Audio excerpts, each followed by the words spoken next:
préparé. Le Grand Récit n'a pas trouvé comme client Monsieur Silversan dans votre communication, la communication de la Manif. Sociétaires de la Manif. Oui, mais dans son article, et il le dit qu'il est sociétaire, mais dans la communication sur la raison d'être, forcément un bon écolier. Hein. Il n'a pas trouvé peut-être des éléments qui contribuent à redonner confiance, parce que je crois que la Maif, c'est aussi ça, c'est une assurance qui a contribué à redonner confiance dans un métier très décrié, tout en responsabilisant depuis sa fondation les sociétaires, depuis toujours considérés comme des parties prenantes. Et c'est au cœur de ces problématiques de raison d'être. Donc... Ah bah, complètement, hein, et vous parliez de métiers très décriés, on est dans une crise sanitaire et on vient de clore une année 2020 au cours de laquelle les assureurs, en France en tout cas, ont été particulièrement vilipendés, décriés, etc. Et on voit bien que dans ce contexte-là, précisément parce que la Maif s'est fixée à elle-même un certain nombre d'exigences, résumées d'une certaine manière dans sa raison d'être.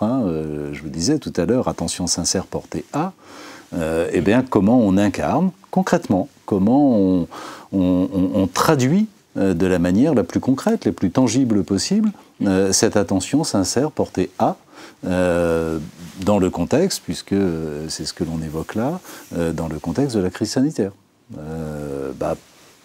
Voilà, après on décline. Attention sincère portée aux collaborateurs. Premier confinement, on avait à peu près 2500 de nos collaborateurs qui étaient en dispense d'activité. L'attention sincère, c'est d'abord évidemment le maintien de leur rémunération à 100%. Tout en ne demandant pas le bénéfice du dispositif gouvernemental de chômage partiel, parce que on a considéré que ce dispositif avait plutôt été mis en place pour des entreprises qui en avaient tellement besoin que si elles n'en bénéficiaient pas, c'est leur survie même qui aurait été en cause. C'était la logique de la création de ce régime de chômage partiel. Or nous, on pouvait survivre, évidemment c'était des bénéfices en moins, évidemment c'était du résultat en moins, mais on pouvait survivre sans toucher les 15 ou 20 millions d'euros auxquels on aurait pu prétendre de chômage partiel. Voilà, premier exemple d'attention sincère à l'égard de nos clients, de nos sociétaires. Premier confinement, les gens n'utilisent plus leur véhicule, ça veut dire qu'il n'y a pas d'accident. Et donc se pose la question forcément de que fait-on de l'argent des primes d'assurance. Et nous nous étions fixés un principe qui pour moi était un principe d'évidence, qui est relativement simple, c'est il est hors de question que l'on tire un quelconque bénéfice de la crise. Il y a des gens qui souffrent, il y a des entreprises qui souffrent énormément, il y a des secteurs économiques entiers qui souffrent énormément. Il est hors de question dans ce contexte-là que l'on tire un quelconque bénéfice de la crise. Et donc on a remboursé les primes d'assurance automobile à nos sociétaires parce qu'on n'allait pas garder l'argent alors qu'il n'y avait plus d'accidents en face. Je pourrais multiplier les exemples. Mais on voit bien que derrière ces idées de raison d'être, de mission, et en l'occurrence pour nous d'attention sincère, ça n'est pas principalement, en tout cas pour nous, ça n'est vraiment pas du tout principalement une question de mots, de termes employés, de communication et de savoir si on va embarquer ou pas telle ou telle personne. C'est une traduction extrêmement concrète, extrêmement réelle, et qui, pour le coup, parce qu'elle est concrète, parce qu'elle est réelle et parce qu'elle est sincère, produit des effets extrêmement forts.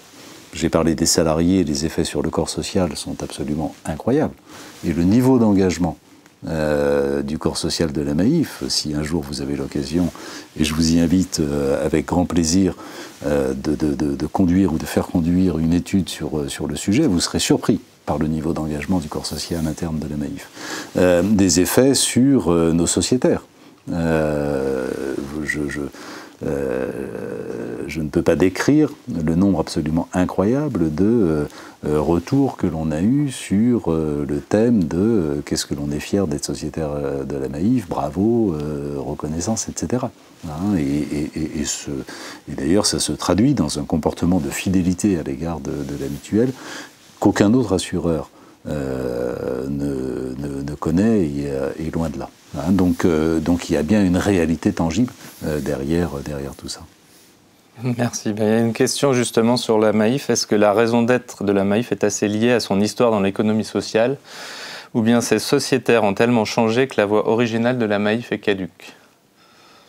Ah, la voie originale n'est surtout pas caduque, hein, et je pense au contraire que la voie que l'on essaye d'avoir, elle est complètement fidèle à notre histoire et à notre ADN. Hein. La Maïf, en 1934, est née précisément sur la base des mêmes préoccupations éthiques que celles que l'on porte aujourd'hui. Hein. Et je pense que les fondateurs de la Maïf, Edmond Proust notamment, n'auraient absolument pas renié à l'époque cette expression d'attention sincère portée à.